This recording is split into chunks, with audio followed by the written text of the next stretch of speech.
Olá, você que me segue aqui no canal Mário Biolada. Vamos refletir hoje alguns aspectos interessantes de quando o povo hebreu saiu da escravidão do Egito rumo à Terra Prometida.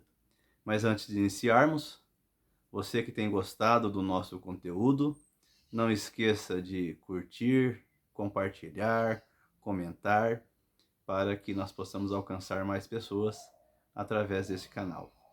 Vamos fazer uma meditação de Gênesis capítulo 13, versículo 17, até o final do capítulo 14, versículo 31. Não iremos ler todos os versículos, mas é importante que você leia toda essa passagem para você compreender o que eu vou falar aqui neste vídeo. Eu vou ler o versículo 17 do capítulo 13. Tendo o faraó deixado ir o povo, Deus não o levou pelo caminho da terra dos filisteus, posto que era mais perto, pois disse: para que porventura o povo não se arrependa vendo a guerra e torne ao Egito. Olha que interessante, isso aqui eu acho muito interessante. Deus escolheu o caminho mais longo para guiar o povo. Eu vou deixar aí na descrição do site, do vídeo, um site que tem ali um mapa com o possível caminho que o povo fez, inclusive com as paradas e os milagres registrados na Bíblia. É até interessante que você acesse o site e você verá ali então que Deus tomou um caminho mais longo. Deus poderia ter guiado o povo saindo de Sucote, próximo da terra do Egito, pelo deserto de Sur, né, na terra dos filisteus, beirando o Mar Vermelho. O povo chegaria a Gaza, quase que uma linha reta à beira-mar. Deus tomou outro caminho. Deus pediu que eles saíssem de Sucote e eles desceram até o deserto de Etã. Olha o versículo 20. Tendo, pois, partido de Sucote, acamparam-se em Etã, à entrada do deserto.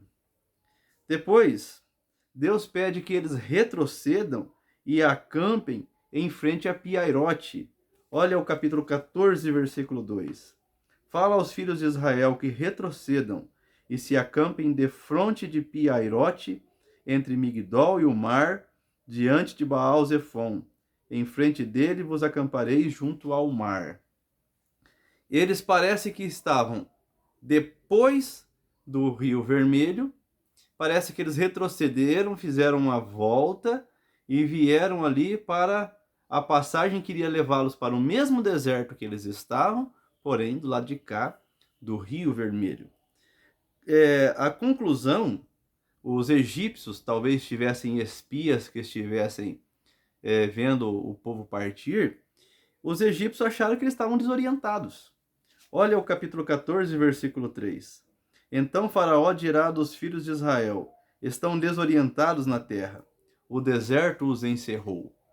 Parecia realmente que eles estavam perdidos. No entanto, eles estavam fazendo exatamente o que Deus mandou. Estavam seguindo a orientação de Deus.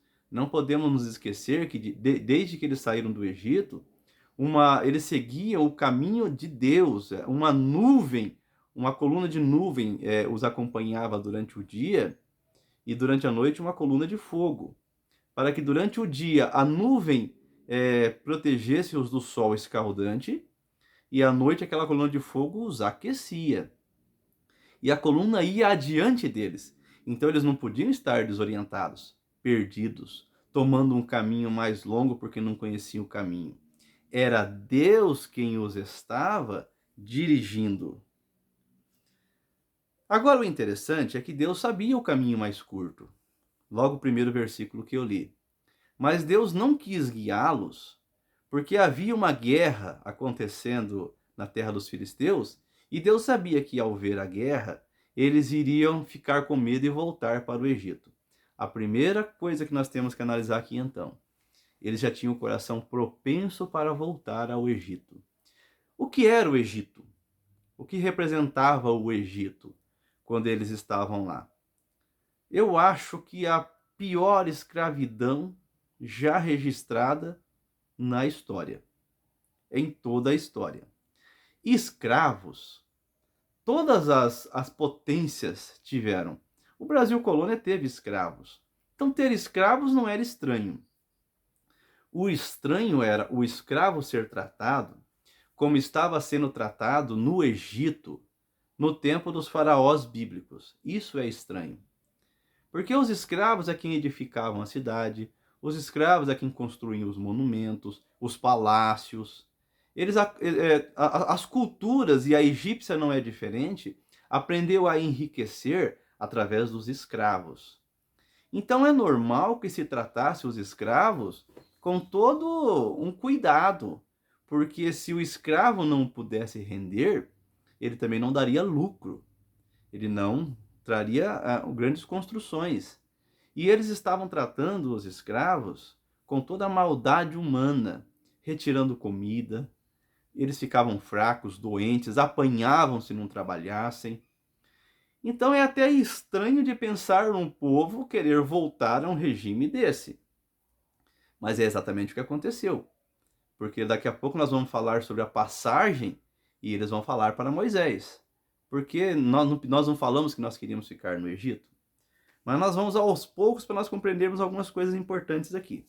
Foi Deus quem os levou pelo caminho mais longo, porque sabia que pelo caminho mais curto eles iriam querer voltar para o Egito. Depois Deus os leva, aparentemente olhando a geografia, já depois do Mar Vermelho, pede que eles retrocedam e façam um caminho que os leva para diante do Mar Vermelho.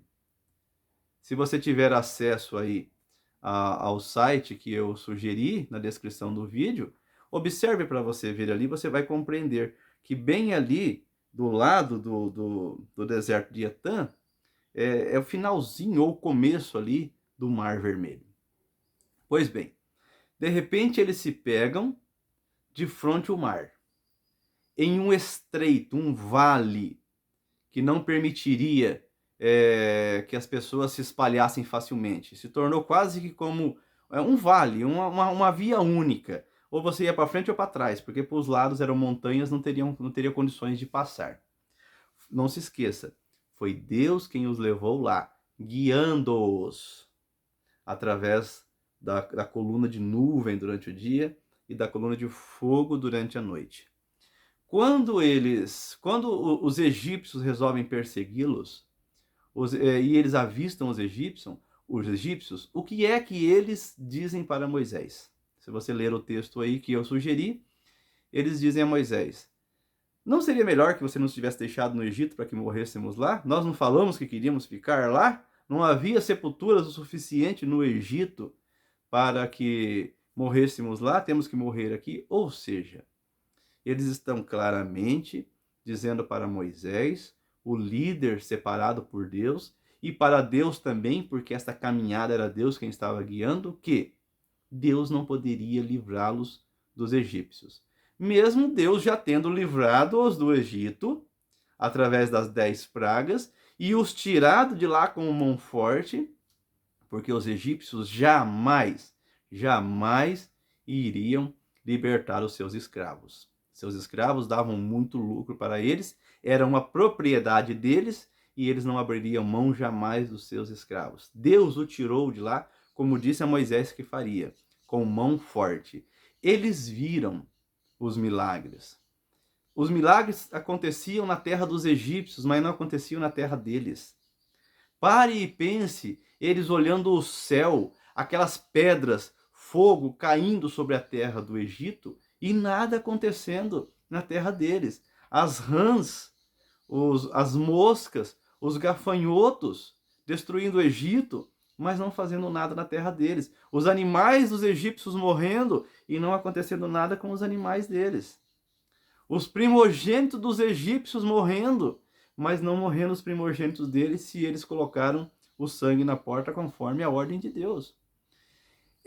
Deus já fez o suficiente para ser louvado por todos aquele e por todas as suas gerações, até por nós hoje. Mas naquele momento em que eles estão diante do mar, em um vale, em um estreito, e veem os egípcios com seus cavalos, eles dizem a Moisés: morreremos aqui. Às vezes, Isso é para mim e para você. Às vezes Deus nos leva a uma situação na nossa vida em que nós passamos dificuldades. Porém, muitas dificuldades que nós passamos são devido a erros, né? Devido a consequências das nossas atitudes, mas muitas vezes são consequências de uma caminhada com Deus. Essa dificuldade que eles estavam passando era consequência de uma caminhada com Deus, pois eles foram exatamente onde Deus os mandou. Só que Deus já tinha o livramento, Deus já tinha a solução, mas o coração deles não estavam crentes em Deus, e eles olharam apenas para a dificuldade. Esse é o grande problema, muitas vezes meu e seu. Nós olhamos apenas para as dificuldades, mas nós não olhamos para Deus. Muitas vezes nós nos esquecemos de que se estamos fiéis à palavra de Deus, se estamos fiéis aos mandamentos de Deus, nós estamos caminhando debaixo da bênção dele e na direção que leva aos céus, orientado pela palavra de Deus. Porém, no meio do caminho, podemos ter algumas dificuldades. E o grande problema é quando começamos a murmurar, reclamar e a deixar de ter fé. Pois bem, o que aconteceu? Deus deu a solução. O anjo do Senhor que ia à frente passou para trás, a coluna que estava à frente passou para trás, e então Deus deixou que o povo seguisse. Deu ordens a Moisés. Moisés começou a clamar pelo povo, mas o interessante foi que Deus mandou marchar, não clamar. Olha o capítulo 14, versículo 15. Disse o Senhor a Moisés: por que clamas a mim? Dize aos filhos de Israel que marchem. Não era para clamar naquele momento, era para marchar, porque a direção já tinha sido dada. Meu irmão e minha irmã que me ouve, você que me ouve, se você está caminhando em obediência à palavra de Deus e está enfrentando dificuldades, não é para murmurar, não é para ficar questionando, é só continuar. Se você está caminhando rumo aos céus, e como que se caminha rumo aos céus? Pelo caminho estreito que é o Senhor Jesus, andando de acordo com os mandamentos dele, andando de acordo com a palavra dele. Não fique somente clamando diante das dificuldades. Marche, continue, vá em frente, faça aquilo que o Senhor Jesus disse a Pedro. Continue, vá. Não pare, porque Pedro queria parar. Então, Deus fala para eles: marchem. Eu não mandei parar e clamar, eu mandei marchar.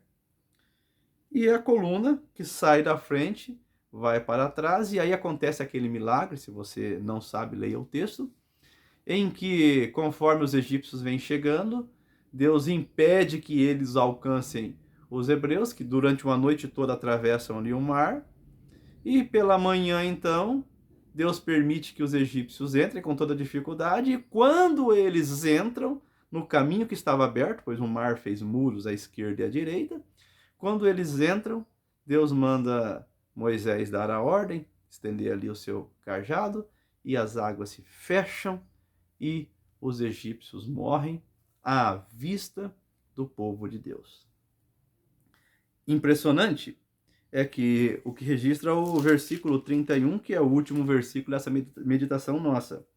E viu Israel o grande poder que o Senhor exercitara contra os egípcios, e o povo temeu ao Senhor, e confiou no Senhor e em Moisés, seu servo. Aí eles confiam no Senhor, e aí eles confiam em Moisés. Mas de tudo que Deus havia feito há pouco tempo no Egito, e as 10 pragas, e tudo que Deus fez desde que mandou Moisés, já não era o suficiente para eles crerem no Senhor e crerem em Moisés, que era o líder de Deus naquela missão? Isso certamente ensina para você e para mim algo muito importante. Muito cuidado nas horas das dificuldades. Nunca se esqueça de agradecer o que Deus fez lá no passado, seja esse passado recente ou longo, o que Deus já fez na sua vida.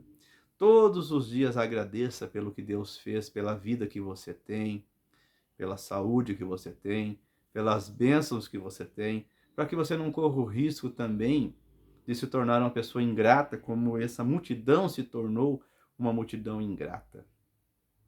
Olha a salvação que Deus nos deu em Cristo. Estamos caminhando para o céu por causa da graça de Cristo. E se você que me ouve não crê nisso, tem dificuldades para compreender a salvação, saiba que Deus em Cristo quer perdoar os seus pecados. Eu não mereço ir para o céu, você não merece ir para o céu, mas nós não vamos para o céu porque nós merecemos. Nós vamos por causa da graça de Cristo que nos garantiu o perdão. Deus em Cristo nos ofereceu o perdão. Agora é uma questão em se você quer esse perdão ou não. Então não reclame, não viva murmurando. Saiba que às vezes Deus te coloca diante do mar vermelho, mas Ele vai abrir o mar. Se você está caminhando no estreito em que Deus te colocou, fica tranquilo que Ele mesmo vencerá as dificuldades por você. Não murmure, não reclame, sabe por quê? Você vai acabar saindo do estreito de Deus e entrando nos seus próprios estreitos. E aí é você quem vai ter que abrir o mar, porque Deus não mandou você ir para lá. Então, pare e pense nisso que aconteceu. Deus escolheu o caminho mais longo e mais difícil para eles, mas era Ele mesmo quem vencia as dificuldades que eles não podiam vencer. Deus quer fazer exatamente isso na sua vida. Até chegar aos céus, nós temos uma peregrinação aqui. E nem sempre será fácil. Muitas vezes haverão doenças, muitas vezes haverão desempregos, muitas vezes haverão muitas lutas. Às vezes teremos que atravessar um mar. Mas nesses momentos, comporte-se com fé, comporte-se com alegria, com gratidão pelo que Deus já fez por você no seu coração, porque assim ficará mais fácil.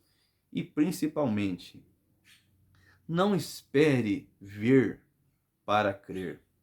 Não espere Deus fazer para então você reconhecê-lo como fez o povo. Deus não gosta disso. Jesus repreendeu Tomé. Felizes são aqueles que não viram e creram. Não queira ser repreendido por Deus. Sem fé é impossível agradar a Deus. Então viva pela fé. Ande no caminho que Ele preparou para você. Siga a sua estrada. E Jesus estará no final nos aguardando. Até a entrada na terra prometida, que para eles era a Canaã terrestre e para nós é a Canaã celestial. E até lá, conte as maravilhas que esse Deus maravilhoso fez na sua vida. E não viva sem fé, porque sem fé você não agrade a Deus. Você não agrada a Deus. Este foi mais um momento aprendendo o Evangelho verdadeiro. Eu sou o Mário Biolada. Aguardo você e se você gostou desse vídeo, não esqueça de compartilhar, comentar, para que esse conteúdo possa chegar a outras pessoas. Aguardo você no nossa próxima análise, nosso próximo estudo da Palavra de Deus. Amém.